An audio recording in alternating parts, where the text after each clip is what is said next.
Milky वे Galaxy की खोज Galileo गैलीले इन 16th century में टेलीस्कोप के थ्रू की। बात करें गैलेक्सी की शेप की, तो मिल्की वे गैलेक्सी की शेप जो एक्चुअल शेप होती है वो स्पायरल होती है, बट यहाँ स्फेरिकल प्रोजेक्टर होने के कारण हमें स्फेरिकल नजर आ रही, जो एक्चुअल शेप है वो स्पायरल होती है। मिल्की वे गैलेक्सी में टोटल 8 प्लैनेट्स मौजूद हैं, एक सन है और बिलियंस ऑफ स्टार्स प्रेजेंट हैं, जिनको अक्सर हम रात को चमकता हुआ देखते हैं। बट एक ऐसा स्टार भी है जो दिन में भी चमकता हुआ दिखाई देता है, क्या नाम है उसका? सन। जानते हैं सन के बारे में? The heart of solar system. अब जैसे किसी कार को चलने के लिए पेट्रोल या फिर डीजल की जरूरत होती है, सिमिलरली सन में भी ईंधन के रूप में जो यूज होता है वो हाइड्रोजन गैस होती है। मेनली बोल सकते हैं कि सन की फॉर्मेशन हाइड्रोजन गैस से मिलकर बनी है। सन में कंटिन्यूअस न्यूक्लियर फ्यूजन रिएक्शन चलता रहता है। न्यूक्लियर फ्यूजन रिएक्शन का मतलब है दो हाइड्रोजन एटम मिक्स होकर एक हीलियम एटम की फॉर्मेशन करते हैं, जिसकी वजह से लार्ज अमाउंट में एनर्जी रिलीज होती है। वो वही एनर्जी है सनलाइट अर्थ की सरफेस पे पहुंचती है। सन की सरफेस के ऊपर आपको पीली चमकती हुई रोशनी नजर आ रही होगी। इनको हम सोलर फ्लेयर्स के नाम से जानते हैं। These are known as solar flares. बात करें सन की ग्रेविटी की, तो सन की ग्रेविटी बहुत ही ज्यादा होने के कारण सारे प्लैनेट्स उसके चारों ओर चक्कर लगाते हैं। बात करें सन के मास की, तो सन पूरे सोलर सिस्टम का 99.9% मास खुद ऑक्युपाई करता है।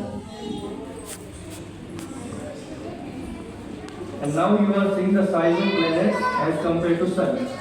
तो पूरा स्फेरिकल प्रोजेक्ट है उसको हम सन मान लेते हैं और उसके कंपैरिजन में प्लैनेट्स की साइज को दिखाया गया है। जब फर्स्ट फोर्थ मॉलिक्यूल्स आपको नजर आ रहे हो, हमारे 4 इनर प्लैनेट्स हैं। कौन कौन से हैं? मरकरी, वीनस, अर्थ और मार्स। जो बाद के 4 प्लैनेट्स हैं वो आउटर प्लैनेट्स हैं, जुपिटर, सैटर्न, यूरेनस और नेपच्यून। तो इसको मिलाकर पूरा सोलर सिस्टम बनता है, सौर परिवार बनता है। एक एक करके जानते हैं सभी प्लैनेट्स के बारे में। सन के सबसे नियरेस्ट कौन सा प्लैनेट है? Mercury. The brightest and smallest। क्या लग रहा है mercury.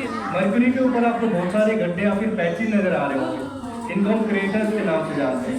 These are known as craters। अब इन क्रेटर्स की फॉर्मेशन मेटोस, एस्टेरॉइड्स और कॉमेट्स के टकराने की वजह से होती है। मरकरी सन के सबसे नियरेस्ट है, तो क्या सबसे हॉटेस्ट प्लैनेट भी है? Is it hottest in solar system? No No। No bro. सबसे गर्म नहीं है। नजदीक होने के बाद भी मरकरी सबसे गर्म नहीं है, क्योंकि मरकरी के पास कोई एटमॉस्फेयर प्रेजेंट नहीं है। एटमॉस्फेयर ना होने के कारण जो सन से आने वाली रेज है वो ट्रैप नहीं हो पाती, ऐसी चीज रिफ्लेक्ट बैक हो जाती है स्पेस के अंदर, जिसकी वजह से मरकरी की सरफेस के ऊपर बहुत ही ज्यादा टेम्परेचर डिफरेंस देखने को मिलता है। गर्मी होती ना ज्यादा सर्दी गर्म होती रहता है और रात के टाइम में बहुत ही ज्यादा ठंडा रहता है। अब नहीं बना रहा हूँ। सिस्टम के हॉटेस्ट प्लैनेट पे वीनस। वीनस के पास एटमॉस्फेयर सही चल रही है वीडियो। जो ग्रीन हाउस गैसेज है वो एक्सेस अमाउंट में पाई जाती है और ग्रीन हाउस गैसेज में भी कार्बन डाइऑक्साइड की अमाउंट तो 96% है, जो इसको सबसे हॉट बनाती है। वीनस को हम एक और नाम से जानते हैं, क्या नाम है वो? अर्थ ट्विन सिस्टर। अर्थ की जुड़वा बहन, क्योंकि वीनस का शेप और साइज ऑलमोस्ट अर्थ के सिमिलर होता है। जैसे किसी ने बताया मॉर्निंग एंड इवनिंग स्टार के नाम से भी जानते हैं, क्योंकि इवनिंग के टाइम में वेस्ट के ओर सबसे तेज आपको आसमान में नजर आता है, वो एक्चुअल में कोई स्टार नहीं होता, वो वीनस ही होता है। चलते हैं हमारी होमलैंड प्लैनेट पे।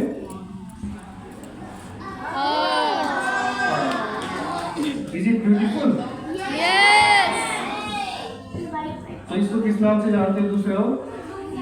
Blue planet. ब्लू प्लैनेट या फिर ब्लू मार्बल के नाम से जानते हैं। नासा ने जब ये इमेज रिलीज करी थी तो उसको ब्लू मार्बल के नाम से रिलीज किया गया था इन 2002 में। ब्लू मार्बल क्यों बोला गया? क्योंकि स्पेस से देखने पर आप हमें नीले कंचे की तरह नजर आते हैं। अर्थ पूरे सोलर सिस्टम का ओनली ऐसा प्लैनेट है जहाँ लाइफ एग्जिस्ट करती है। अब लाइफ एग्जिस्टेंस के पीछे कई मेजर रीजन है, जैसे कि एटमॉस्फेयर में ऑक्सीजन जैसी गैसेस का होना, और दूसरा वाटर की अवेलेबिलिटी, तीनों स्टेज। नीचे देखो ये हिमालय नीचे वाटर कितना अवेलेबल है आपके ऊपर? 78% है। 71%। जो व्हाइट पार्ट है वो क्लाउड्स और ग्लेशियर्स हैं, जो ग्रीन पार्ट है वो हमारे लैंड है। और जो ब्राउन पार्ट आपको नजर आ रहा है वो लैंड एरिया जहाँ हम रहते हैं। और ये सब वाटर होएगा ना, हाँ, ब्लू वाला पार्ट ब्लू वाटर। वाला सारा वाटर है, ठीक है, पानी। आज अपनी एक्सिस में 23.5 डिग्री टिल्टेड है, झुकी हुई है, जिसकी वजह से हमें डिफरेंट सीजन देखने को मिलते हैं, जैसे कि सर्दी, गर्मी और बरसात का सीजन। पानी से अर्थ के एटमॉस्फेयर में एक लेयर पाई जाती है, उसका क्या नाम है? Auto ozone layer. Ozone layer क्या करती है? जो सन से आने वाली हार्मफुल रेज या फिर अल्ट्रावायलेट रेज होती है, उनको फिल्टर करके अर्थ की सरफेस तक पहुंचाती है, जिसकी वजह से ह्यूमन लाइफ को स्किन डिजीज या फिर कैंसर होने के चांसेस कम हो जाते हैं। तो ये सारे फेवरेबल कंडीशन है जिसकी वजह से अर्थ के ऊपर लाइफ पॉसिबल है। अच्छा, रिसेंट में अभी एक इंडियन एस्ट्रोनॉट स्पेस के अंदर गए थे, इंटरनेशनल स्पेस स्टेशन पे। तो उनका क्या नाम है? शुभांशु शुक्ला। शुभांशु शुक्ला को कुछ स्पेस से देखने पर अर्थ ऐसी नजर आ रही होगी। जब हम अर्थ को स्पेस से देखेंगे, बाहर से देखेंगे, तो कुछ ऐसी नजर आएगी। This is the day and night view of earth. जब अर्थ अपनी एक्सिस पे 24 आवर्स में एक रोटेशन कंप्लीट करती है, तो हमें रात और दिन देखने को मिलता है। ये रात है। And this is the night view of Earth from space.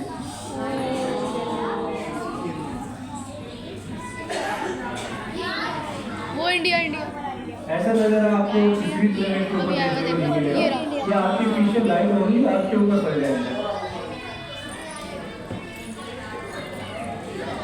अब पूरी अर्थ के ऊपर कभी भी एक साथ अंधेरा नहीं होता, नाइट नहीं होती है। ये नासा के द्वारा बनाई गई एक सैटेलाइट इमेज है, जो कि डिफरेंट टाइम फ्रेम पे डिफरेंट सैटेलाइट का यूज करके कैप्चर की गई है। अब वापस से चलते हैं अपने लास्ट इनर प्लेनेट पे, मार्स। मार्स को भी हमें कौन नाम से जानते हैं? Red planet. रेड प्लेनेट इसलिए बोलते हैं क्योंकि मार्स की सरफेस में आयरन ऑक्साइड या फिर फेरस ऑक्साइड की अमाउंट ज्यादा पाई जाती है। इसी के साथ ही मार्स के ऊपर पूरे सोलर सिस्टम में एक हाईएस्ट माउंटेन पाया जाता है,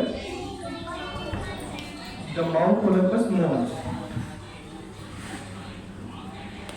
जो आपको सबसे बड़ा पैच या फिर गड्ढा नजर आ रहा है यहाँ, वो पूरे सोलर सिस्टम का एक हाईएस्ट माउंटेन है। This one is the mount Olympus Mons. सबसे माउंट एवरेस्ट माउंट की ऊंचाई माउंट एवरेस्ट से 2.5 टाइम्स ज्यादा है। माउंट एवरेस्ट कितना ऊंचा है? एवरेस्ट से 2.5 बड़ा। ये वाला खेत अप्रोक्सीमेटली 8,800 मान सकते हैं, लेकिन माउंट ओलंपस मोन्स की ऊंचाई 22 किलोमीटर है। उन्हें एक ही बना ली थी। अगर हम इसके ऊपर खड़े होकर जंप करेंगे तो क्या होगा हमारे साथ? हम ज़्यादा नहीं उठते। ओलंपस के ऊपर खड़े होकर हम जंप करेंगे तो क्या हो सकता है? Can you guess?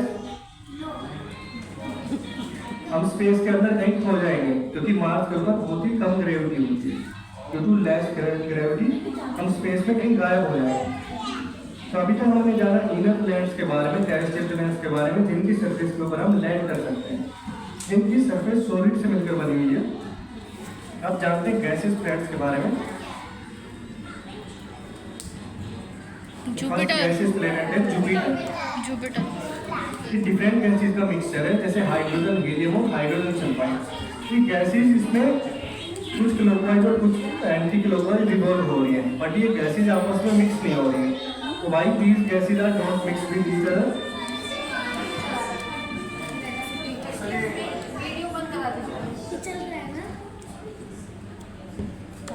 ये जुपिटर में गैसेस क्यों मिक्स नहीं हो रही है?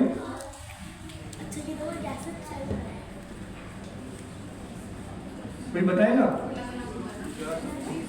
ये गैसेस हैं, कुछ क्लॉकवाइज कुछ एंटी क्लॉकवाइज रोटेट कर रही है, बट ये आपस में मिक्स नहीं हो रही है।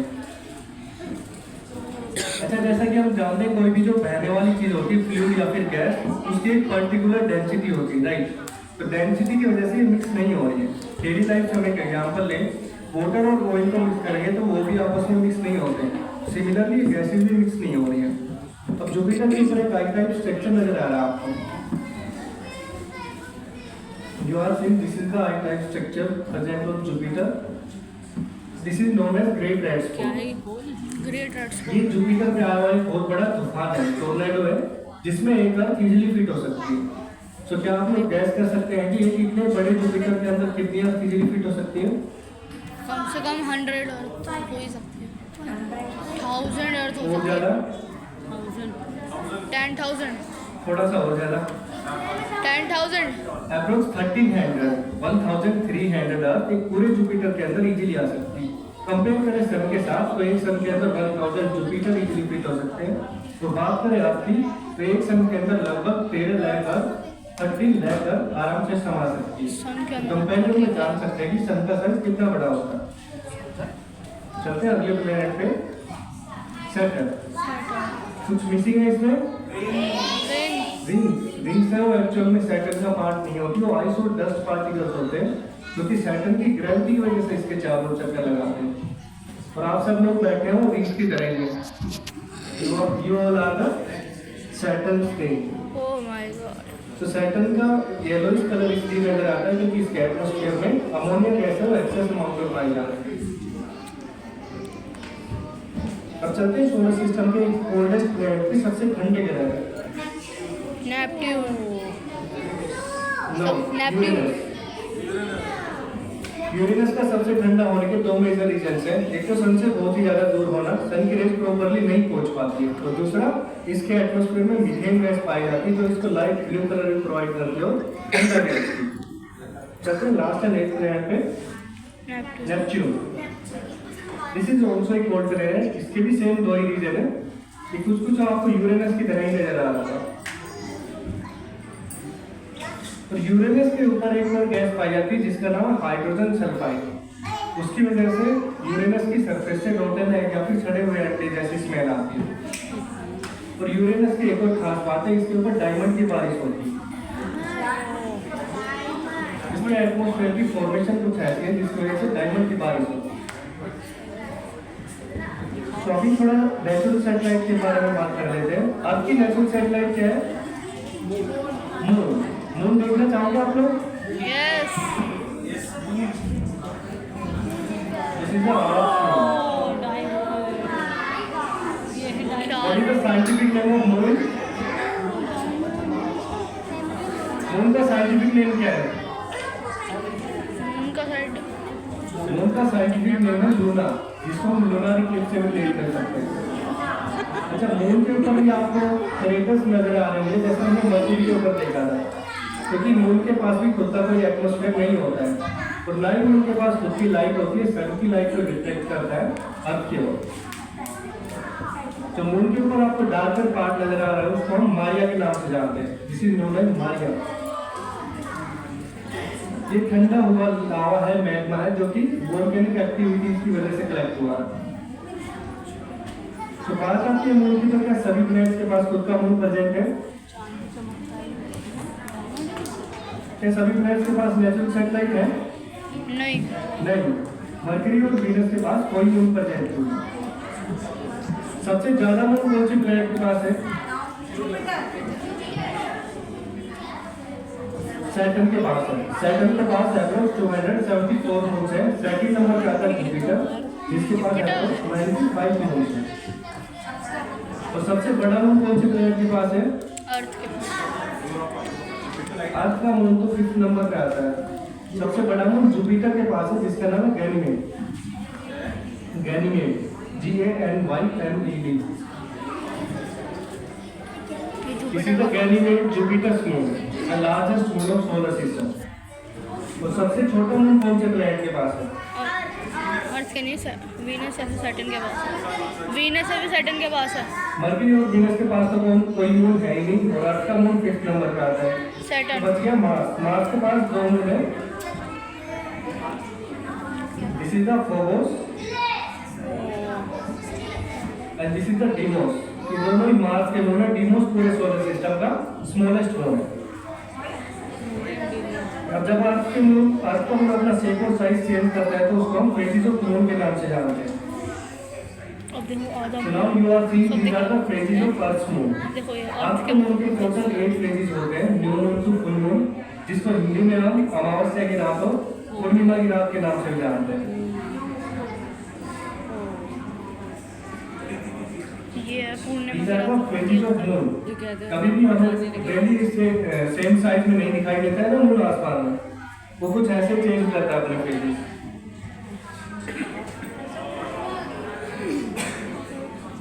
And what are these yellow wing objects? Flights, airplane. ये स्लाइड हमें एयर ट्रैफिक दिखाती है, डाटा सिर्फ 44 आवर्स का है। ये देखो इतने सारे प्लेन चलते हैं, देखो डेली लाइफ में प्लेन नहीं है, जो मछली की तरह दिख रहा है। हाँ इतने प्लेन चलते हैं, वो देखो वहाँ पे कितने प्लेन इतने चल हम लोग सोचते हैं कि केवल हमें रोड पर कोई ट्रैफिक का सामना करना पड़ता है, हम हमारी बाइक या फिर कार लेके हवा में उड़ रहे हो, ट्रैफिक का सामना नहीं करना पड़ेगा। उधर देखो ऐसा कितने हमारा चल रहे हैं। सोच में सिर्फ एक भ्रम है, मिथ है। जैसे पानी में मच्छी हो कुछ है ना। और आप लोग फ्लाइट्स की प्रेजेंस को देख के पता लगा सकते हैं कि कौन सा कंट्री डेवलप्ड कंट्री है, कौन सा डेवलपिंग और कौन सा अंडर डेवलप्ड कंट्री है। ये बहुत डेवलप्ड कंट्री है। सबसे ज्यादा एयर ट्रैफिक है यूएसए और यूरोप की साइड। इंडिया में भी बहुत है, इंडिया में फ्लाइट्स का पूरा बंच बना हुआ है। इंडिया में मॉडरेट ट्रैफिक है और नीचे साउथ अफ्रीका की साइड देखेंगे आप लोग तो बहुत ही कम ट्रैफिक है। तो हमारा शो यही कंप्लीट होता है। उम्मीद करता हूँ आप लोगों को पसंद आया होगा। धन्यवाद।